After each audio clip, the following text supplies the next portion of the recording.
Hello, I'm Ishwaran Chakravarti. Today I'm going to present about security needs. Firstly, what is the importance of security in law firm?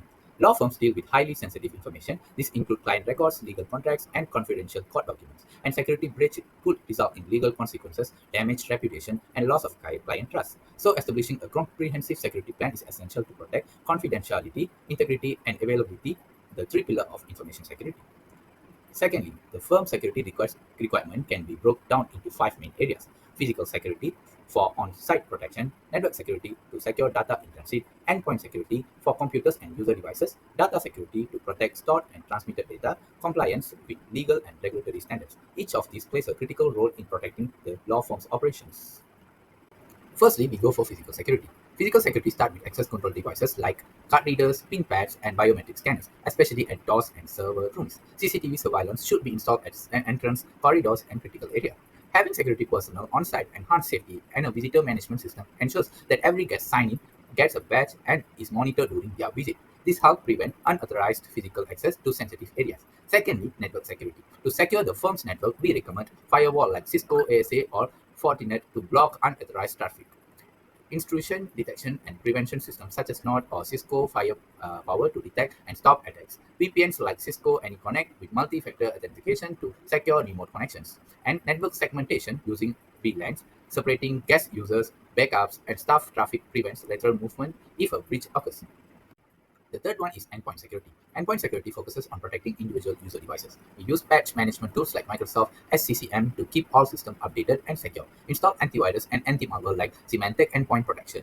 Disk encryption protects lost or stolen devices. BitLocker for Windows, Firewall for Mac. Also, restriction USB port access help prevent data theft or introduction of malware via external devices. The fourth one is data security. Data is the firm's most valuable asset. For data in transit, we use SSL TLS protocols to encrypt web and email communications. For data at rest, we implement AES-256 encryption on files, databases, and backups. Email communication should also be encrypted using S/MIME or BGP. Role-based access control through Active Directory ensures only authorized staff access specific data. Finally, multi-factor authentication adds another layer of protection, especially for critical systems.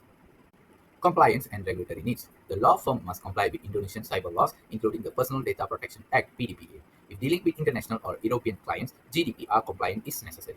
HIPAA applies if handling health-related data. Staff should go through regular security awareness training covering phishing, handling data, and secure communications. Lastly, security audit and penetration tests should be conducted to identify and fix vulnerabilities. For summary, we should conclude that law firm must protect both digital systems and physical premises. A layered approach to network, endpoint, and data security is necessary due to the sensitivity of legal data. Compliance with national and international standards and staff awareness are just as important as using the right tools. Hi, my name is Naveen. Today I will be giving a brief overview about the security blueprint illustrated here. This blueprint shows a comprehensive security architecture designed to protect data across multiple VLANs and physical areas within an organization. At the core of the network is the core router, which routes encrypted traffic between different VLANs, such as partner rooms, meeting rooms, guest networks, and various office areas. Each LAN is protected by internal firewalls and monitored using network intrusion detection and prevention systems, which is NIDPS. In addition, data encryption in transit is consistently applied throughout the network to secure communications between endpoints. Secondly, the diagram also highlights strong endpoints protection throughout the encryption at rest and the use of NIDPS on server endpoints, especially in sensitive zones like reception and partner offices.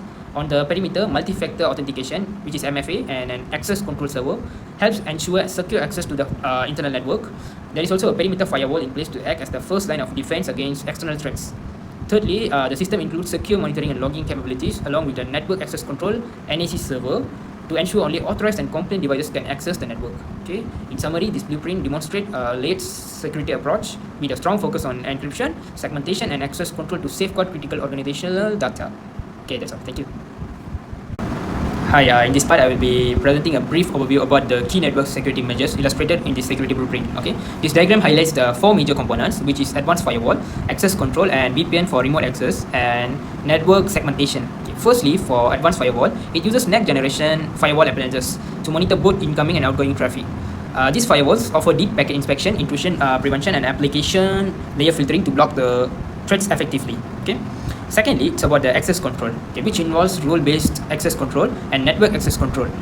through Cisco Identity Service Engine. It also includes 802.1x authentication to ensure only authenticated devices can connect to the network backed by a radius server. Thirdly, for VPN remote accesses, the diagram recommends a VPN solution using Cisco AnyConnect with an added layer of protection through multi-factor authentication using duo security. This helps to secure remote connections and prevent unauthorized access. Fourthly, network segmentation is achieved through VLANs created using Cisco Catalyst switches. Combined with routing and access control lasers, this allows deep inspection and filtering to block malicious traffic and isolate network zones for better protection. Okay, in summary, this blueprint emphasizes a layered security strategy, combining firewalls, access control, encrypted remote access, and segmentation. Starting with endpoint security, the blueprint recommends deploying solutions like semantic endpoint protection or Microsoft Defender to protect devices from viruses and malware. For device encryption, it suggests using BitLocker for Windows and Firewall for Mac OS to ensure full disk encryption, keeping data secure even if data are lost or stolen. Additionally, automated page management is emphasized using tools like Microsoft Scan, which helps keep systems up to date and protected against known vulnerabilities. Moving on to wireless security, the focus is on using WA3 encryption. For enterprises wireless networks, this involves deploying a high-grade wireless access points like Cisco Aeronaut or Meraki MR series, which provides stronger encryption and protection for wireless data. The blueprint also promotes settling up a guest network using an isolated SSIDs, allowing visitors to connect without compromising the main network security.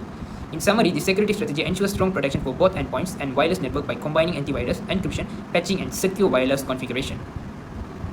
To build a strong defense, we begin with initial and ongoing training. Through platforms like NoBE4, we provide continuous security awareness training and phishing stimulations to ensure that every team member stays informed and alert. Next, we emphasize phishing simulations. These are simulated attacks designed to train employees in spotting and reacting to phishing attempts. By practicing in a safe environment, we reduce real-world risks. We also keep everyone updated through security news and updates. By sharing newsletters and alerts using tools like Microsoft Teams, we ensure that vital information reaches our team promptly. In summary, SETA isn't just a one-time program. It continues efforts to keep our organization safe by empowering our people. Cybersecurity begins with awareness, and awareness begins with us. I'd like to speak briefly about the importance of policies and procedures in our cybersecurity framework. Firstly, we have the Acceptable User Policy (AUP). This outlines how company resources should be and should not be used. By documenting and distributing these policies throughout our intranet or document systems, we ensure everyone understands their stabilities and responsibilities. Next is the data protection policy.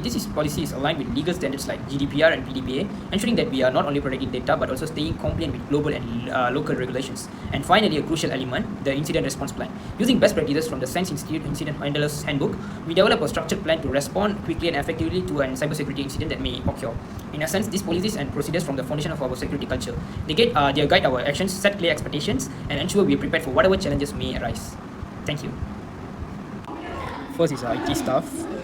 We provide advanced training, providing IT staff with advanced training courses through the platforms like SENS Institute. Second is legal staff. In legal staff, confidentiality training, conduct regular workshops and training sessions on client confidentiality and data protection. Now I'm going to say about community strategies. The first one is collaboration with local authorities, information sharing. Join local cybersecurity groups and establish contacts with law enforcement for threat intelligence sharing. The second one is industry partnership, cybersecurity alliance. Participate in industry-specific groups like the Legal Service Information Sharing and Analysis Organization. The third one is client education, client awareness. Provide clients with security best practices, guides, and regular updates on maintaining secure communication. The next one is continuity strategies. The first one is disaster recovery plan, DRP. We will implement a comprehensive DRP that includes redundant system and regular data backups. This ensures that we can quickly recover from any disaster with minimal downtime. The second one is business continuity plan, BCP. Our BCP will outline procedures for maintaining business operations during and after a disaster. This includes setting up alternative communication channels and regular testing of both DRP and BCP to ensure they work effectively when needed. Next is security technologies that will be applied to the law firm. First of all, we will implement a firewall, which is a safety barrier that connects the private network and the outside network. It is designed to hinder unauthorized access to the private network and blocks unwanted traffic but allows content ones. Example of firewall is FortiGate by Fortinet. Next is virtual private network or VPN, a system that ensures that ingoing and outgoing data are encapsulated and encrypted using a tunnel. It also makes our location private. This can ensure a secure connection with lawyers and clients who work remotely. Example is NordVPN. Then IDPS or Intrusion Detection and Prevention System. It can both detect and modify its configuration and environment to prevent intrusion. The detection part will monitor the activity and alert the admin if there is a suspicious behavior. Then the prevention part will take action by blocking the attack. Example is Atomic OSEC. Then access control. The user or system will determine who can use a specific resource and how it can be used. One example of this technology is biometric access control, like face scanning or use fingerprints. Then we have MFA, multi-factor authentication. This one requires users to perform additional steps before accessing their account, like entering a code via email to log in. So even if hacker managed to know the ID or password, they don't know the code. Then data backup. We will have copies of data saved in cloud service or external drive as a precaution step. This can prevent the cost and risk of failure for data recovery. Then security camera, so we can record all activities in critical areas to enhance security and identify suspicious behavior. Lastly, security information and events management. This tool collects, monitor, and analyze organization information security like firewall, IDPS, and others, and notify if an event triggers the tool. Also, for example, of it is Smart. Hello and Assalamualaikum. My name is Muhammad Azhari bin Johan, and now I will examine the critical legal and ethical safeguards required for our law firm's network infrastructure. As legal professionals, we have dual obligations, which are protecting client confidentiality while complying with increasingly complex data regulations. Let's begin with data privacy compliance. Under Indonesia's PDP law, we're legally required to implement two key measures. First, encrypt all sensitive client and employee data. Second, report any breaches within 72 hours, which is a tight time frame that demands proactive monitoring systems. For EU client matters, GDPR imposes stricter standards. We must obtain explicit consent check process on intake forms and honor right to be forgotten requests. Non-compliance could result in fines up to 4% of global revenue, which is a risk no responsible firm can take. Next is confidentiality protection. The first is attorney-client privilege now extends to the digital realm. All communications such as emails, client portals, even internal case notes require end-to-end encryption. Imagine the consequences if opposing counsel intercepted and unencrypted strategy discussions. Next is we also implement role-based access control as our digital gatekeeper. Only case-assigned attorneys can access relevant files with audit plus documenting every access attempt. This deters both external breaches and internal curiosity. We go to the next one, which is ethical monitoring practices. While we must monitor network activity for security threats, we balance this with employee trust. Our monitoring policy is explicitly outlined in employment contracts, excluding personal communication. Think of it as installing security cameras in hallways but not restrooms. And then the data retention follows the Goldilocks principles, which is not too little and not too much. We retain access logs for the legally mandated 1 year. Then secondly, purge outdated records. This minimizes breach risk while maintaining compliance. Last but not least is risk mitigation. The first is our backup strategy follows the 3-to-1 rule. 3 copies onto media types with 1 offsite. Annual recovery tests ensure we can restore critical case files within hours, not days, during disruptions. And then when breaches occur, and statistically they will, our predefined response plan activates immediately. Developed with our litigation team, it ensures we meet legal reporting deadlines while controlling reputational fallout.